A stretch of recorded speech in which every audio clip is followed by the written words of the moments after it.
Students, तो आज का टॉपिक है लोकल सेल्फ गवर्नमेंट्स। ठीक है, लोकल सेल्फ गवर्नमेंट। अभी लोकल सेल्फ गवर्नमेंट क्या होती है, क्यों होती है, उसकी नीड क्या है? देखो, हमारे कॉन्स्टिट्यूशन के डीपीएसपी वाले पार्ट के आर्टिकल 40 में, कॉन्स्टिट्यूशन के डीपीएसपी वाले पार्ट के आर्टिकल 40 में लोकल सेल्फ गवर्नमेंट की बात करी गई, जिसको एक गांधीयन प्रिंसिपल भी कहा जाता है कि ऑर्गेनाइजेशन ऑफ विलेज पंचायत्स। ठीक है, एक बात समझिए, मैं पहले ही बता चुका हूं, tier 1, tier 2, tier 3। Tier 1 level की गवर्नमेंट कौन सी है? सेंट्रल गवर्नमेंट, लोकसभा और राज्यसभा। टीयर 2 कौन सी गवर्नमेंट है? State government. कौन सी? विधानसभा, विधान परिषद, जिसमें एमएलए होता है, सीएम होता है जिसका। ठीक है, टीयर 1 में एमपी होता है, पीएम होता है। Tier 3 local self government, local rule. Urban जगहों पे म्युनिसिपैलिटी, विलेजेस में पंचायत। ठीक है, अभी देखिए, system of direct and active involvement. System of direct, दो शब्द, direct and active involvement. Involvement कैसा? डायरेक्ट और एक्टिव। किसका? Local people. Number 2, of a local area into administration of local affairs, local people, local area, local affairs, for satisfaction of local needs with local resources through organized local efforts। ठीक है, छह चीजें। ठीक है, local people, local area, local affairs, local needs, local resources and local efforts. ठीक है, it is the it is the direct and active involvement of people of a local area to local people into administration of local area। ठीक है, by local to administer local affairs। ठीक है, local people कहाँ के? किसी local area के। किस चीज के लिए? एडमिनिस्टर करने के लिए लोकल अफेयर्स को। काहे के लिए? लोकल नीड्स को सेटिस्फाई करने के लिए। With local resources through organised local effort. 6 local याद कर लीजिए, डेफिनेशन सही लिख के आएंगे, और स्टार्टिंग में वो ऐड कर लीजिए, system of direct and active involvement. ठीक है, जवाहरलाल नेहरू ने कहा था, democracy at the top will not be a success unless it is built on the foundations from below. जो ऊपर की डेमोक्रेसी है, जो टीयर 1 और टीयर 2 की डेमोक्रेसी है, सेंट्रल और स्टेट लेवल की, लोगों में डेमोक्रेसी की फीलिंग, भावना, पार्टिसिपेशन, नॉलेज नहीं बढ़ेगा जब तक हम लोकल फाउंडेशन स्ट्रांग नहीं करते हैं। ठीक है, built democracy at the top माने tier 1, tier 2। Democracy at the top will not be a success unless it is built on the foundations from below. Jawaharlal Nehru. ठीक है, अब आइए पहली चीज पे, रूरल लोकल सेल्फ गवर्नमेंट यानी कि पंचायती राज। अब लोकल सेल्फ गवर्नमेंट दो टाइप का अभी बताया, रूरल और अर्बन। रूरल के लिए पंचायती राज और अर्बन के लिए म्युनिसिपैलिटीज। ठीक है, देखिए 19 सबसे इंपॉर्टेंट जो कमेटी है वो है बलवंत राय मेहता कमेटी। उसकी रिपोर्ट आई थी 1957 में। ठीक है, 1957 में बलवंत राय मेहता कमेटी की रिपोर्ट आई थी। इस कमेटी ने रिकमेंडेशन दिए थे कि कैसे पंचायती राज सिस्टम चलना चाहिए, लेकिन इसके पहले भी 2 अक्टूबर 1952 को कम्युनिटी डेवलपमेंट प्रोग्राम, और 2 अक्टूबर 1953 को, यानी कि दो ही अक्टूबर है गांधी जी के लिए जो इंपॉर्टेंट डेट होती है, 2 अक्टूबर 1952 और 2 अक्टूबर 1953 पे कम्युनिटी डेवलपमेंट प्रोग्राम और नेशनल एक्सटेंशन सर्विस लाई गई थी, जो कि पंचायती राज जैसा काम, लोकल सेल्फ गवर्नमेंट जैसा काम करना चाह रही, बट वो सक्सेसफुल नहीं हो पा रहा था। तो भैया एक कमेटी बनाई गई, कमेटी का नाम याद रखिए, बलवंत राय मेहता कमेटी। इसने रिपोर्ट सबमिट करी और बताया कि कैसे कैसे हमें लोकल सेल्फ गवर्नमेंट को चलाना चाहिए। ठीक है, अब देखिए 3 टीयर सिस्टम इसके अंदर भी है। एक तो हमारी पूरी कंट्री में 3 टीयर सिस्टम है, सेंट्रल, स्टेट और लोकल। जो लोकल है, जो पंचायत का सिस्टम है, वो भी 3 पार्ट में फर्दर डिवाइडेड है। देखिए,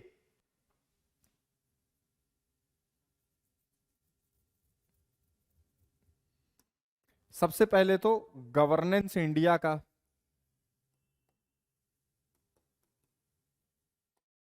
ये 3 टीयर में है, टीयर 1,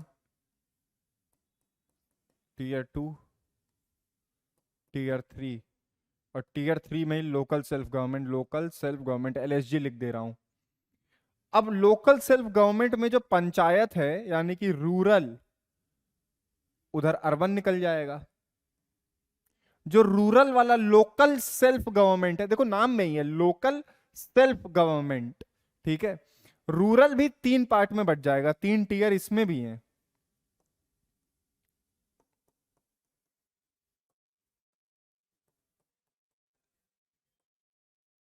सबसे बड़ा टीयर है जिला परिषद, डिस्ट्रिक्ट लेवल पे जो बॉडी होती है, डिस्ट्रिक्ट लेवल पे, जैसे उत्तर प्रदेश में 75 डिस्ट्रिक्ट हैं, 75, हर डिस्ट्रिक्ट पे एक जिला परिषद होगी।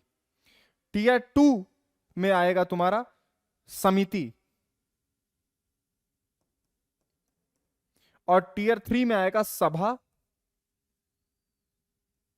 ग्राम सभा और ग्राम पंचायत दोनों। ग्राम सभा ही इलेक्ट करती है ग्राम पंचायत को, ऐसे याद रखिए। तो टीयर 1 में जिला परिषद, टीयर 2 में समिति, टीयर 3 में सभा या पंचायत।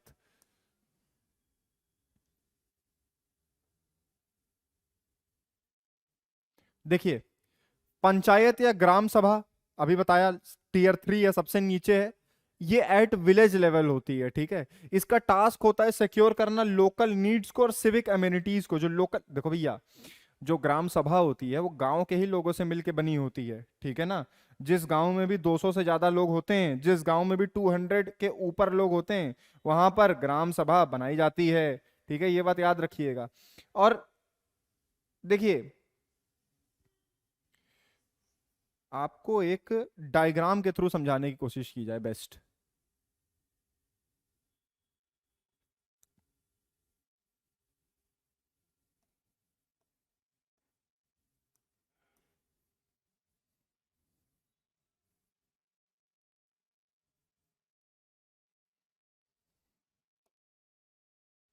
सबसे पहले मैं लिखूंगा ग्राम सभा।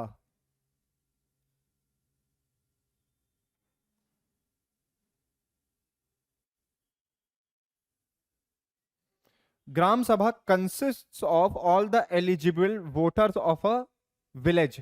एक गांव में जितने भी एलिजिबल वोटर्स हैं उनसे मिलके बना होता है ग्राम सभा। ग्राम सभा के ही लोग इलेक्ट करते हैं ग्राम पंचायत के लोगों को, उसका लीडर होता है सरपंच।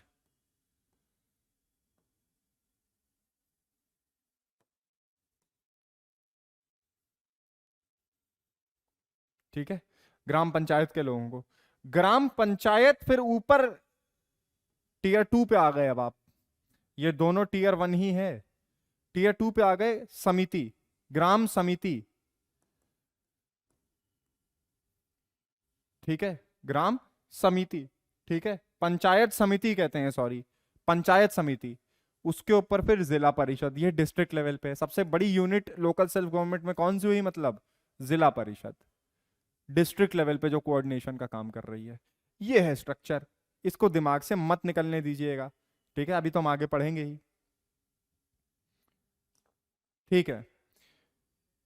पंचायत समिति किस लेवल पे होती है, ब्लॉक लेवल पे हो सकती है, ठीक है। उत्तर प्रदेश में ब्लॉक लेवल पे ही होती है, कुछ स्टेट्स में देखो तालुका ज्यादा बड़ा लेवल होता है, ठीक है, तालुका में ज्यादा गांव आते हैं, ब्लॉक में कम गांव। एक गांव है, फिर कई गांव के ग्रुप को क्या कह देंगे, ब्लॉक कह देंगे। फिर एक डिस्ट्रिक्ट में कई ब्लॉक आ जाएंगे, समझ रहे हो।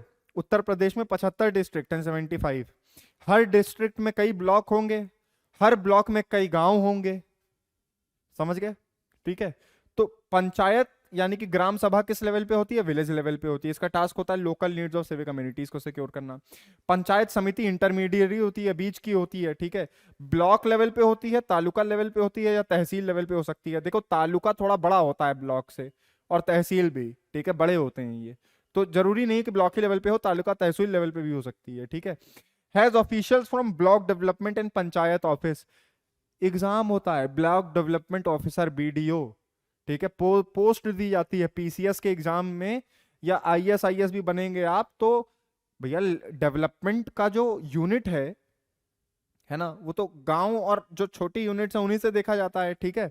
तो जो ऑफिशियल होते हैं block development and panchayat office के, वो समिति, पंचायत समिति की मदद करते हैं, वो एग्जीक्यूटिव पार्ट है देखो, ठीक है, ये तो एग्जीक्यूटिव पार्ट है। Block development and panchayat office के जो ऑफिसर्स होंगे, जो ऑफिशियल होंगे, ये एग्जीक्यूटिव हैं, और पंचायत समिति के लोग तो इलेक्टेड हैं, ये तो लेजिस्लेचर के जैसे होंगे, ठीक है। जिला परिषद सबसे ऊपर, डिस्ट्रिक्ट लेवल, इसका काम कोऑर्डिनेशन का होता है, इसके अंदर बहुत सारी समितियां आती हैं।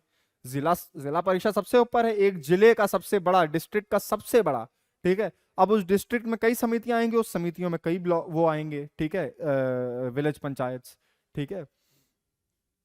देखिए 1954 से 1992 तक हमारे देश में चल रहा था लोकल सेल्फ गवर्नमेंट का सिस्टम, लेकिन उतना इफेक्टिव नहीं था, ठीक है।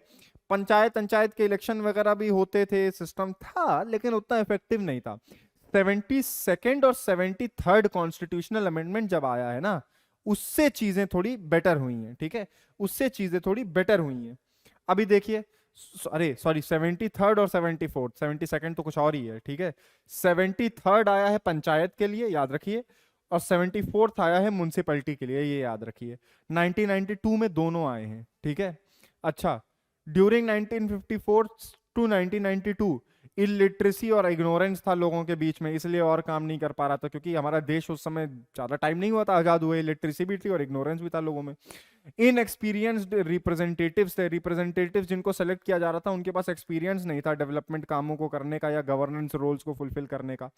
ग्रुपिज्म और फैक्शनलिज्म, ये तो इंडिया की पॉलिटी का बहुत बड़ा चैलेंज है, आगे वाले चैप्टर में भी हम समझेंगे, ठीक है। कास्टिज्म, ग्रुपिज्म, फैक्शनलिज्म, ठीक है, लोग गुट बना लेते थे। लैक ऑफ पॉलिटिकल अवेयरनेस, अब जाहिर सी बात है, अगर इलिटरेसी है, आपके मासेस पढ़े लिखे ही नहीं है, तो उनके पास पॉलिटिकल अवेयरनेस भी कहां होगी, ठीक है, तो लैक ऑफ पॉलिटिकल अवेयरनेस भी थी। Lack of funds for the panchayat raj institution, funds की भी कमी थी, देश उतना अमीर नहीं था, ठीक है, और ना करप्शन भी था, तो पहुंचता भी नहीं था पैसा उतना ज्यादा। Small size of the block area, जो ब्लॉक एरिया था उसका साइज छोटा था, ठीक है, ब्लॉक जो गांव के ग्रुप को कहते हैं वो छोटा था। इनइफेक्टिवनेस ऑफ ग्राम सभा, जो ग्राम सभा, जो सबसे नीचे वाली यूनिट मैंने बताई, जो पंचायत को इलेक्ट करती है, वो भी इनइफेक्टिव थी। पार्टी पॉलिटिक्स का गंदा खेल चालू हो जाता था उसमें, ठीक है, पार्टी पॉलिटिक्स के नुकसान आपने पहले पॉलिटिकल साइंस की क्लासेस में समझे ही हैं। Benefits mostly to one class, जाहिर सी बात है, अगर ग्रुपिज्म, फैक्शनलिज्म, कास्टिज्म ये सब होगा, तो जो जीतेगा, जो रिप्रेजेंट करेगा पंचायती लेवल पे, वो अपने ही ग्रुप के लोगों को देगा, इसलिए क्या था, benefits mostly to one class होता था, ठीक है। अब आइए इंपॉर्टेंट चीज पे, देखिए 73rd अमेंडमेंट एक्ट आया 1992 में, ठीक है। इसने इंप्लीमेंट किया आर्टिकल 40 को। आर्टिकल 40 क्या है, डीपीएसपी है, organisation of village panchayat, Gandhian DPSP की तरह पढ़ा जाता है, ठीक है। उसकी लेटर और स्पिरिट को, जो वो कहना चाहता था, देखिए डीपीएसपी मैंने क्या बताया था, डीपीएसपी तभी अप्लाई होते हैं when the government actively makes a law for enforcing a DPSP. DPSP अपने आप में सस्पेंडेड एनिमेशन के स्टेट में होते हैं, आपको ये शब्द याद रखना पड़ेगा। अपने आप में डीपीएसपी किस स्टेट में होते हैं, सस्पेंडेड एनिमेशन की स्टेट में होते हैं। उनको अप्लाई करने के लिए सरकार लॉ बनाती है, तो देखिए लॉ बना दिया, अमेंडमेंट लिया है 73rd, ठीक है। इससे क्या क्या हुआ, strengthening of gram sabha is foundation level institute of panchayati raj, सबसे जरूरी चीज, सब कुछ चालू ग्राम सभा से ही हो रहा है। ग्राम सभा ही पंचायत इलेक्ट कर रही है, पंचायत समिति इलेक्ट कर रही है, समिति जिला परिषद इलेक्ट कर रही है, ठीक है। तो सबसे इंपॉर्टेंट यूनिट तो ग्राम सभा हुई, आपके गांव के एलिजिबल वोटर्स हुए, ठीक है। ये भी बड़ा इंपॉर्टेंट चीज है, रिजर्वेशन ऑफ सीट्स फॉर एससीज, एसटीज एंड वुमेन, ठीक है, महिलाओं के लिए, शेड्यूल्ड कास्ट के भाइयों बहनों के लिए और शेड्यूल्ड ट्राइब्स के भाइयों बहनों के लिए रिजर्वेशन सीट्स का लोकल सेल्फ गवर्नमेंट के इंस्टीट्यूशन में बड़ा जरूरी है। अगर आपको इक्वालिटी लानी है, अगर आपको इक्विटेबल चीजें करनी है, तो पहले लोकल लेवल से शुरू करना पड़ेगा। देखिए इसलिए बड़ा जरूरी है लोकल सेल्फ गवर्नमेंट, क्योंकि दिल्ली में बैठे हुए हैं आप सरकार चला रहे हैं, ठीक है, आप लोकल आदमी की प्रॉब्लम कैसे समझेंगे। लखनऊ के किसी गांव में क्या दिक्कत है, ये समझने के लिए दिल्ली वाला बैठा हुआ नेता समझ पाएगा ज्यादा अच्छे से, यहाँ का उसी गांव का कोई नेता समझ पाएगा। तो इसी को हमने क्या कह दिया, एक शब्द याद रखिए, इसी को हमने क्या बोल दिया, अरे जल्दी लोडो भाई, हाँ, ये शब्द बड़ा जरूरी है, डेमोक्रेटिक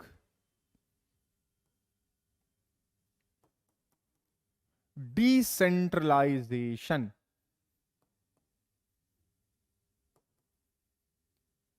डेमोक्रेटिक डिसेंट्रलाइजेशन, ठीक है, कि यूनिटरी ना रहे सब कुछ, ठीक है, सब कुछ यूनिटरी ना हो जाए, सारी पावर सारे डिसीजन टॉप से ना आ रहे हो, ठीक है, लोकल लेवल से नीचे से भी लोगों के पास भी पावर हो, ठीक है।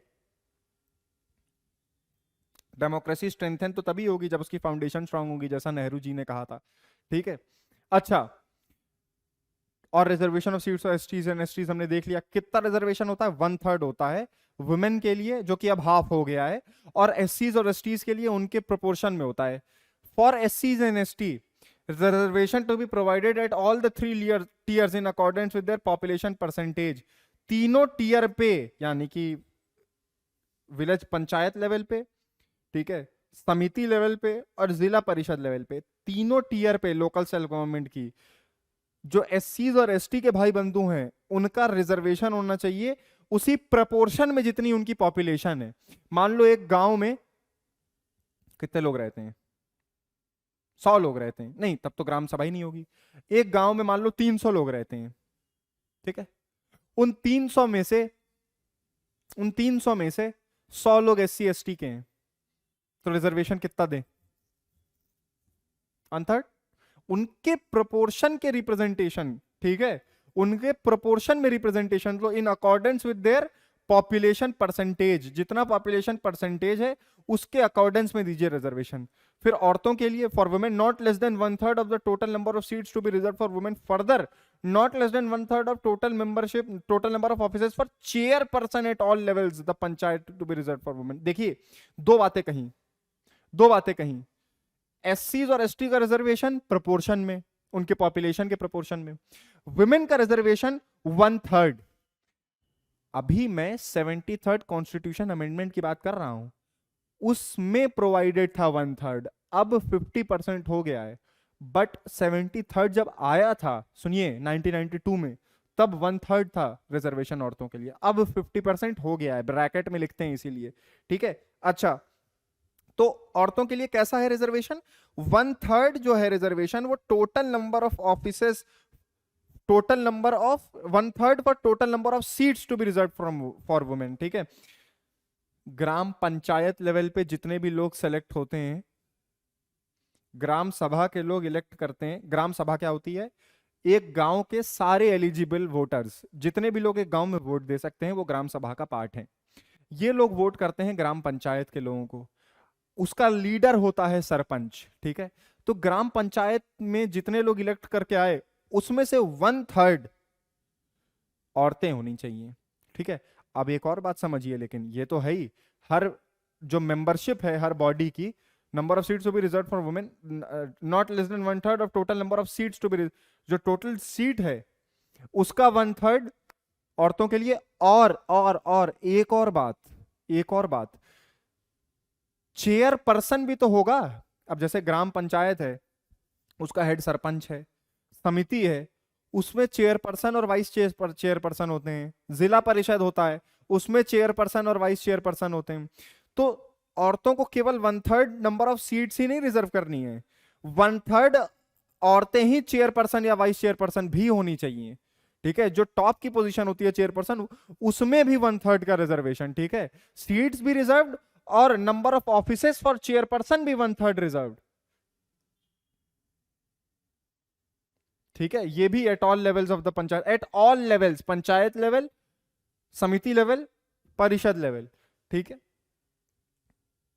State legislatures are also given the provision to decide the reservation of seats in any level of the panchayat or for office of chairperson in favor of backward classes. State government, जो उत्तर प्रदेश की सरकार होगी, जब किसी भी state की सरकार होगी, उसके पास ये पावर होगी कि वो रिजर्वेशन ऑफ सीट्स किसी भी लेवल पे जितना चाहे अपने हिसाब से मॉडिफाई, चेंज कर सकती है, दे सकती है।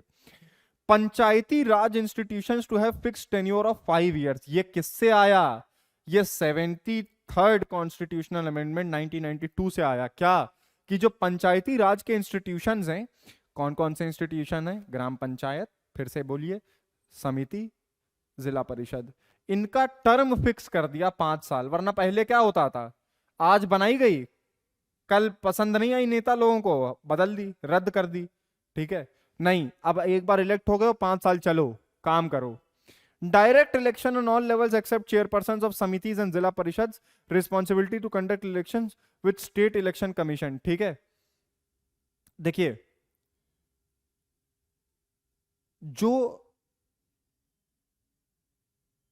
जो लोग समिति में बैठेंगे, सबसे ऊपर से देखते हैं, जो लोग जिला परिषद में बैठेंगे, जो लोग समिति में बैठेंगे, जो लोग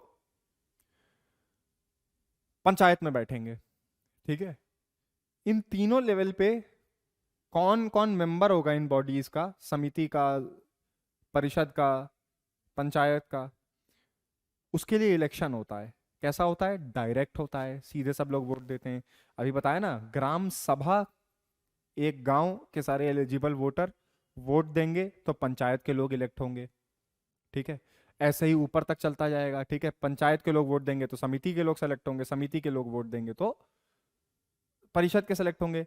बस जो चेयरपर्सन इलेक्ट होते हैं ना इन तीनों बॉडीज में, जो चेयरपर्सन वो इनडायरेक्टली इलेक्ट होते हैं, वो आपस में वोटिंग से इलेक्ट होते हैं, ठीक है। मान लीजिए 5 लोग किसी जगह की ग्राम पंचायत में हैं, अब उसमें से जो लोग जिसको ज्यादा वोट मिल जाए, जिसको डिसाइड कर लिया जाए, वो चेयरपर्सन बनेगा, ठीक है।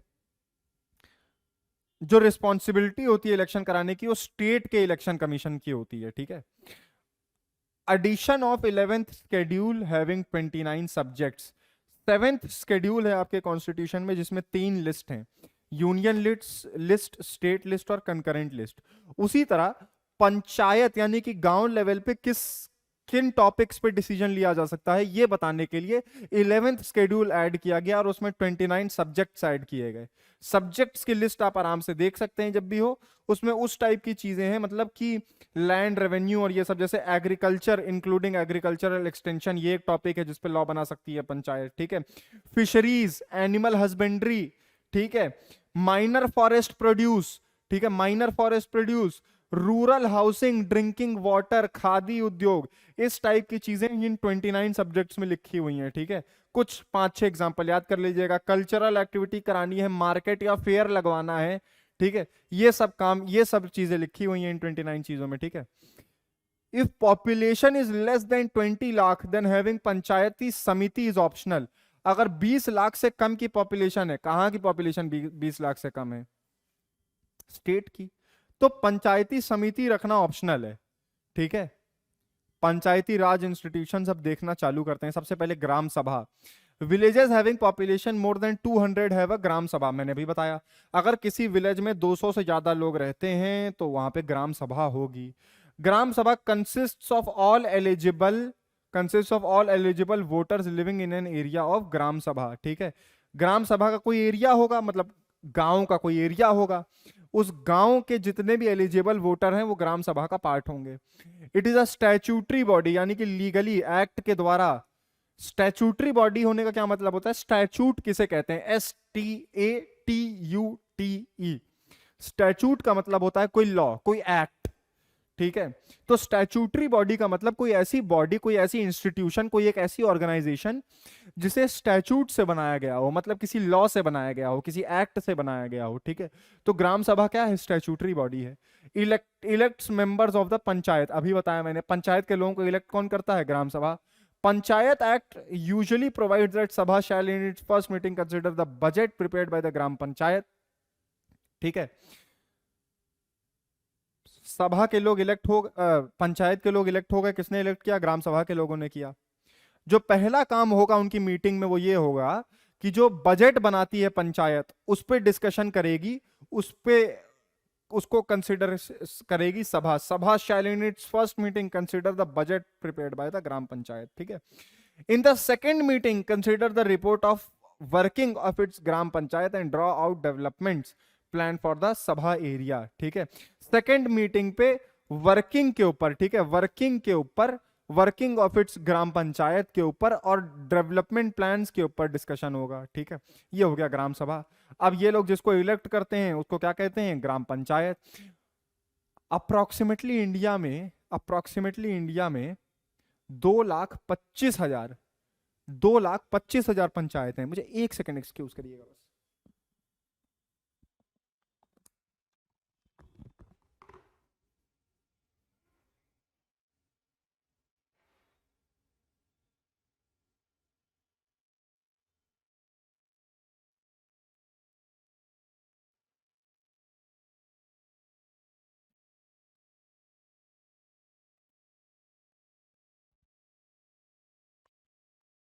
ओके, सो इंडिया में कितनी है ग्राम पंचायत? अप्रोक्सीमेटली 2,25,000, ठीक है, बता चुका हूं तीनों लेवल पे, बार बार ये बताने की जरूरत भी नहीं है कि 1/3 आपके क्वेश्चन आया है आईएससी में।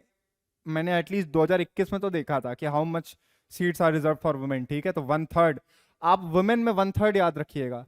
अच्छा, ये जो मैंने ब्रैकेट में नाउ 50% लिखा है, आप इसे कंफ्यूज मत होइएगा कि सर अब क्या आंसर होगा सही, 1/3 रिजर्व्ड है या 50% रिजर्व्ड है। अगर क्वेश्चन ऐसा आता है कि 73rd कॉन्स्टिट्यूशनल अमेंडमेंट में कितनी सीट रिजर्व की गई थी, तब 1/3 कहिएगा। अगर क्वेश्चन ऐसा आता है कि अब कितनी सीटें हैं एक्टिवली रिजर्व, तो 50 कहिएगा। जनरली वैसे 73rd पे ही पूछेगा, ये तो बस आपको जानने के लिए बताया जाता है कि अब 50% है। वैसे कॉन्स्टिट्यूशन मतलब वैसे जो एक्ट आया था 73rd, उसमें 1/3 ही थी। On average 5 to 31 members. अब भैया ये तो गांव के साइज पे डिपेंड करेगा ना कितने मेंबर होंगे। अब मान लो 300 लोग गांव है, कितने लोग उसमें से पंचायत में आ जाएंगे, ठीक है। अब वहीं 1000 आदमी का गांव है, ज्यादा लोग आएंगे, ठीक है। पंचायत में पंचायत रिप्रेजेंटेटिव होता है ना, जितने लोग उतने ही लीडर, उस प्रपोर्शन में, मतलब जितने लोग उतने लीडर नहीं, उस प्रपोर्शन में। 100 लोग तो 2 लीडर, 50 आदमी पे 1 लीडर, 200 लोग तो 4 लीडर। मतलब समझाने की कोशिश कर रहा हूं आपको कि प्रोपोर्शन में होता है पॉपुलेशन के। On average 5 to 31 members of panchayat, that is panches are elected by secret ballot, ठीक है। जो पंच होते हैं, जो पंच कौन होते हैं? जो पंचायत के मेंबर होते हैं, वो सीक्रेट बैलेट के थ्रू डायरेक्टली इलेक्ट किए जाते हैं, ठीक है। सीक्रेट बैलेट के थ्रू लोगों के द्वारा, ग्राम सभा के द्वारा डायरेक्टली इलेक्ट किए जाते हैं सीक्रेट बैलेट में। सरपंच जो होता है वो लीडर होता है, किसका? पंचेज का। सरपंच लीडर होता है और वही मीटिंग कन्वीन करता है और उसके ऊपर प्रिसाइड करता है। कोई भी मीटिंग आती है, कोई भी मीटिंग होती है पंचायत की, तो उसको लीड कौन करता है, उसको बुलाता कौन है, उसमें बैठता कौन है, चेयर कौन करता है? तो सीधी सी बात है, सरपंच। आपने शब्द कई बार सुना होगा सरपंच, ठीक है। It is a corporate body having perpetual succession and common seal. वाह, ये बढ़िया बात है, समझानी पड़ेगी। देखिए, लॉ में पर्सन, जो पर्सन वर्ड है, पर्सन, इसके 2 मतलब हो सकते हैं। एक तो नेचुरल पर्सन, आप मैं। एक हो सकता है लीगल पर्सन, ठीक है। जैसे जैसे जब राम मंदिर का केस हो रहा था, तो एक, वैसे तो 3-4 केस को क्लब किया गया था, बट एक जो केस था वो था श्री राम लला विराजमान के नाम से। मतलब राम जी, राम भगवान खुद केस लड़ रहे थे, ठीक है। अब ऐसा कैसे हो सकता है? क्योंकि राम जी को लीगल पर्सन माना गया, लीगली उनको राइट दिए गए। उसी तरह कंपनी की बात करते हैं, कोई कंपनी है, टाटा है, कोई भी कंपनी है, रिलायंस है, टाटा है, इन्फोसिस है, उसको भी पर्सन मानते हैं लॉ में। क्यों? क्योंकि उसके पास कुछ राइट्स हैं। टाटा एज अ कंपनी के पास कुछ राइट्स हैं। टाटा एज अ कंपनी कुछ प्रॉपर्टी खरीद सकती है, बेच सकती है, उसके ऊपर केस हो सकते हैं, वो केस कर सकती है। तो कुछ राइट्स हैं ना, उस ऑर्गेनाइजेशन के कुछ राइट्स हैं, तो उसके अगर राइट्स हैं तो उसको पर्सन मान लिया जाएगा, ठीक है। तो नेचुरल भी हो सकता है, आर्टिफिशियल भी हो सकता है, तो या लीगल भी कहते हैं आर्टिफिशियल को। तो जो ये होती है ग्राम सभा, इट्स अ कॉर्पोरेट बॉडी, ठीक है। कॉर्पोरेट बॉडी मतलब लीगल पर्सन ही समझिए। Having perpetual succession. Perpetual succession का क्या मतलब है? रिलायंस आज चल रही है, मान लीजिए रिलायंस के सारे डायरेक्टर, भगवान ना करे, मर जाते हैं आज, ठीक है। या कोई भी कंपनी है, उसके सारे मैनेजिंग में जो लोग हैं, जो मैनेजमेंट में टॉप लेवल पे हैं, वो खत्म हो जाते हैं, तो क्या कंपनी खत्म हो जाएगी?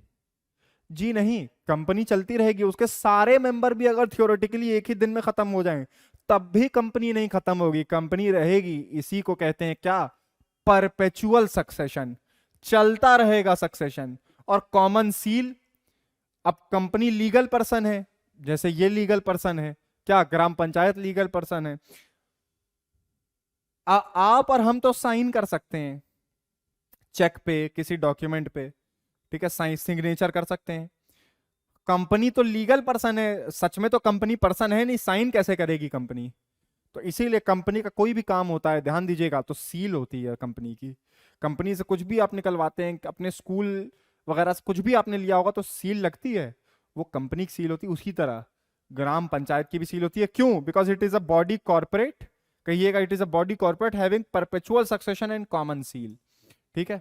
At least 1 meeting in a month is compulsory, ठीक है, महीने में एक बार मिलना जरूरी है। किसको? ग्राम पंचायत को। General powers and duties, general powers and duties and general powers and duties and power to make general orders, ठीक है। Power to inquire and report about misconduct of petty officials, ठीक है।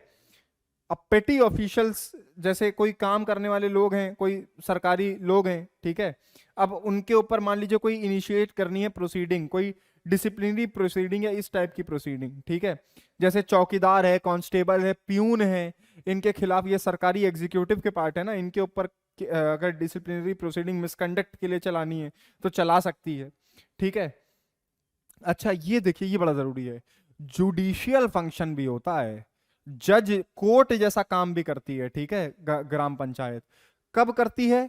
एक तो इस केस में करती है जब offences offences mentioned in the schedule B of gram panchayat act 1952। ये एक एक्ट है, ग्राम पंचायत एक्ट, इसमें एक शेड्यूल है, शेड्यूल मतलब वही लिस्ट है, पीछे उसके दी, अरे लो, हाँ, उसके पीछे एक शेड्यूल है, शेड्यूल बी, ठीक है। उसमें जो जो ऑफेंसेस लिखे हुए हैं उनको उनको देख सकती है, ठीक है। ये provided value of property is not more than 250 रुपए, ले इतनी छोटी, 250 रुपए से महंगा सामान है, अगर 250 रुपए से अगर महंगा सामान है तो उस चीज को लेकर अगर केस हुआ है तब नहीं देख सकती है, केवल 250 रुपए तक के सब्जेक्ट मैटर को देख सकती है। Not empowered to enhance punishment under section 75 of IPC. देखिए सेक्शन 75 ऑफ आईपीसी एक सिंपल सी बात कहता है कि मान लीजिए कोई ऐसा ऑफेंस है, कोई ऐसा क्राइम है जिसकी सजा है केवल फाइन, जेल नहीं, केवल फाइन, और आपने फाइन मान लीजिए नहीं दिया उतना, आपने कोई क्राइम किया, उसकी सजा थी केवल फाइन, जेल था ही नहीं, केवल फाइन, आपको केवल पैसा जमा करना था, आपने फाइन नहीं दिया, तब जेल हो सकती है आपको। ओरिजिनली उसमें जेल नहीं थी, आप पे फाइन ही लगना था, बट आपने फाइन नहीं दिया तो अब जेल हो सकती है। तो ये नहीं कर सकती है। Not empower to enhance punishment, punishment enhance नहीं कर सकती है जैसा सेक्शन 75 आईपीसी में, वैसे उधर एनहांस हो सकता है अगर आपने अपनी नहीं दी है फाइन तो। अगले कौन से टाइप के मैटर, तो एक तो कौन से मैटर देख सकती है जो schedule B of gram panchayat act of 1952 में मेंशन्ड है, प्रोवाइडेड 250 रुपए तक का मैटर हो, ठीक है, 250 रुपए तक की प्रॉपर्टी हो जिसके ऊपर मैटर चल रहा है, और पनिशमेंट जो है एनहांस भी नहीं कर सकती है सेक्शन 75 ऑफ आईपीसी के under. Any other offence with imprisonment less than 2 years which the government by notification declare to be tribal. कोई भी और ऑफेंस जिसमें सजा जेल 2 साल से कम की है, अप टू 2 years की है, अगर स्टेट गवर्नमेंट नोटिफाई कर दे, which the government by notification declare, अगर स्टेट गवर्नमेंट कह दे तो ऐसे ऑफेंस को भी ट्राई कर सकता है कौन? ग्राम पंचायत।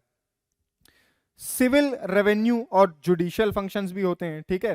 सिविल रेवेन्यू और जुडिशियल फंक्शन जैसे suit for recovery of movable property, देखिए सिविल रेवेन्यू और वो वाले में आते हैं।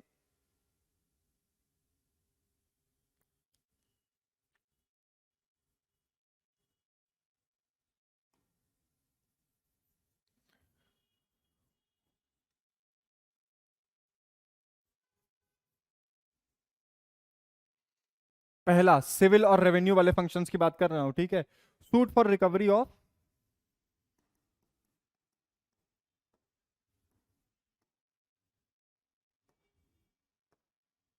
मूवेबल प्रॉपर्टी,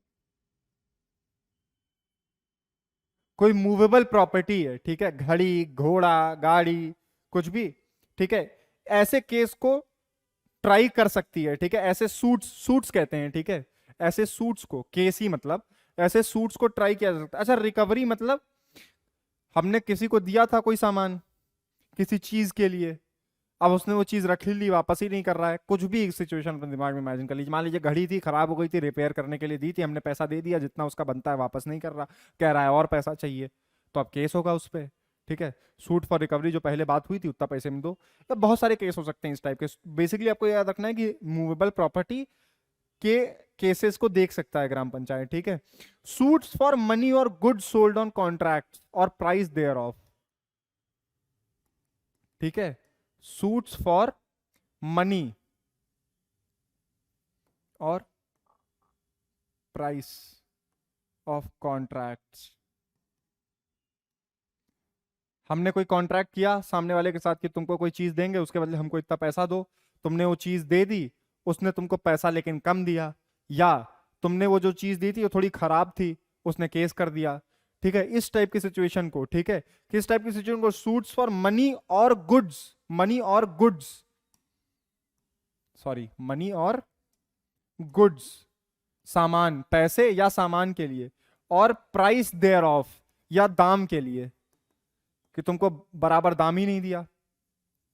पहला सूट पैसे के लिए कि भैया पैसा दिलवाइए हमको, दूसरा सूट सामान के लिए कि सामान खराब दे दिया या नया सामान दिलवाइए, तीसरा पैसे के लिए कि प्राइस नहीं दे रहा कायदे से। ठीक है, ये भी एंटरटेन कर सकती है। ठीक है, फिर क्या है, suits for compensation for wrongfully taking और इंजरिंग मूवेबल प्रॉपर्टी।